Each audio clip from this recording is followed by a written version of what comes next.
Well, everyone fighting addiction has a story to tell, as well as their families. Right now, you're about to hear Stan Milburn's story. WHAS 11's Brooke Hash tells us his story, which is one of hope after heroin as well as addiction.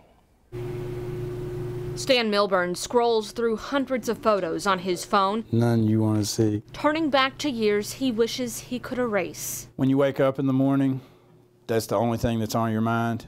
And even after you get it, it's still the next one is on your mind. The high for him lasted more than a decade, from his first hit of marijuana at the age of 11 to years of painkillers. I didn't take them the way I was supposed to. And when the laws cracked down on Oxycontin in Opana, Milburn eventually turned to drugs like heroin. It took me places I don't ever want to go again. It took me down real fast. It was the place he turned to hide from his reality, his parents' divorce, his father's death. I knew what I was doing was wrong, but the obsession to just feel numb so I didn't feel anything else was more important than any morals that I felt at that time. Drugs took over his life like so many others around him. The difference, he's still here. I want to say I know about 50 people. 50 people who lost their battle with addiction. There's some older people, some younger people.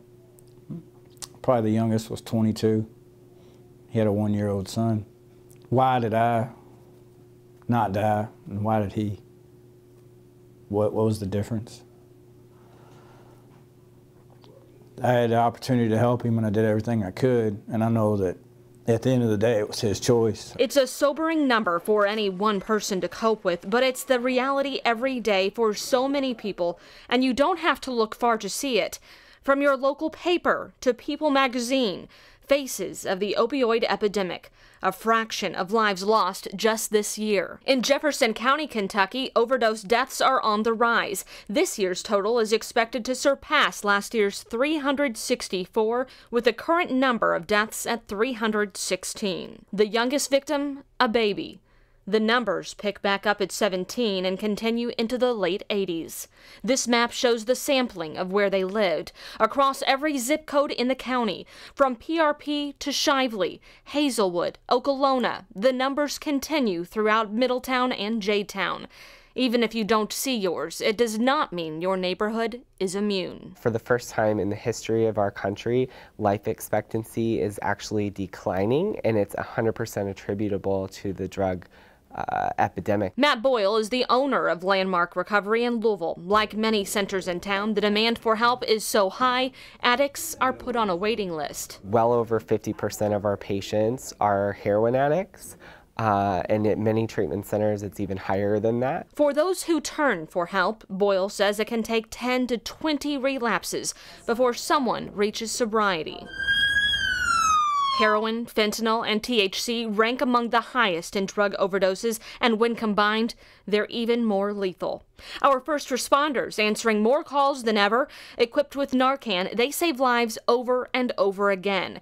In the last 5 years, the city of Louisville has provided more than 3.5 million doses of the antidote to locals, though the number used still in question. It's hard to track the number that family and friends are using and giving on their own.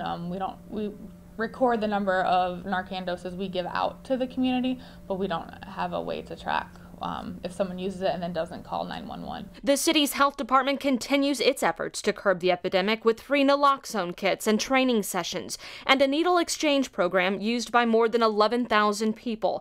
It's hope to build relationships with users while pointing them in the right direction. It's also hosting classes at local libraries for anyone who feels someone they know might be headed down the wrong path. My rock bottom was in March of 2013. I got diagnosed with hepatitis C. That's when Milburn turned his life around. I was homeless. I was couch surfing. I didn't know where my next meal was going to come from. And so whenever I finally got help, it was such an upgrade from where I was at that I ran with it. He found help at Centerstone, formerly known as 7 Counties. It's hard to ask for help. It takes a huge shot at your pride and ego. But it is necessary. 3.5 years later, he's now a peer support coordinator for other recovering addicts and a father to a 2-year-old son. It is possible not only to recover, not only to get a job, but to be a parent, to be a successful, productive member of society, and to enjoy life. In Louisville, Brooke Hash, WHAS 11 News.